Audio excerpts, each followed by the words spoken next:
যতই বলে যে চাঁদাবাজি তো এটা বন্ধ হয়নি, এটা তো আছেই। এখন তো আগে ছিল একটা, এখন 3-4টা দল নাকি এটা চাঁদাবাজি করে।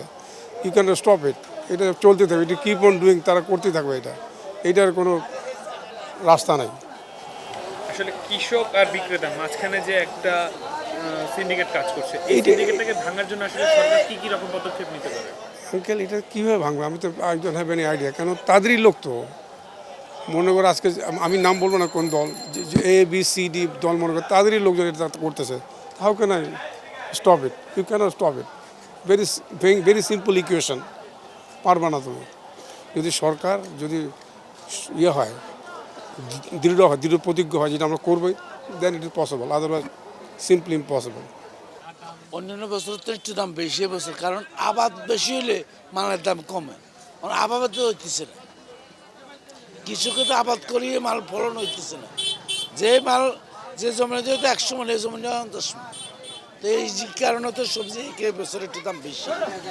আসলে অনেকেই আসলে অভিযোগ করে যে সবজি কিনে আসলে কোল্ড স্টোরে রাখা হয়, তারপরে সব সবজি কোলেস্টারে রাখা হয় না, রাখা যাবে না।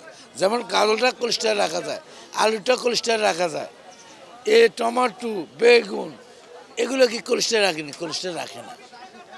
যেমন আলুটা কোলেস্টারে রাখতে পারে, গাজরটা কোলেস্টারে রাখে, এটা রাখা জিনিস। আসলে আমরা দেখতে পাইলাম যে গত 2 বছর আগে মূলা গরুতে খাওয়ানো হয়েছে, এবছর আসলে মূলার ওই আবাদ করে কম করছে। কত বছর 17 জনের খেতি করছে, এবার 17-20 জনের খেতি করছে। এই কারণে এবার মূলা, অন্যান্য বছর তো মূলা বেচা কিনি হইতো না।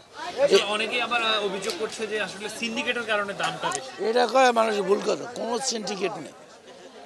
যে কোনো মাল আমদামি হলে দাম কমে যায়, মাল আমদামি হলে দাম বাড়বে, এটা নিয়ম। এটা যেখানে 100 মনের দাম বেচে 10 টাকা কেজি, 200 মন হইলে বেচবে 5 টাকা কেজি, আর 50 মন হলে বেচবে 20 টাকা কেজি। কারণ মাল আমদামি বেচে মাল নির্ভর করে। মাল আমদামি আছে, মাল কমে গেছে, মাল আমদামি নাই, দাম বাড়ছে।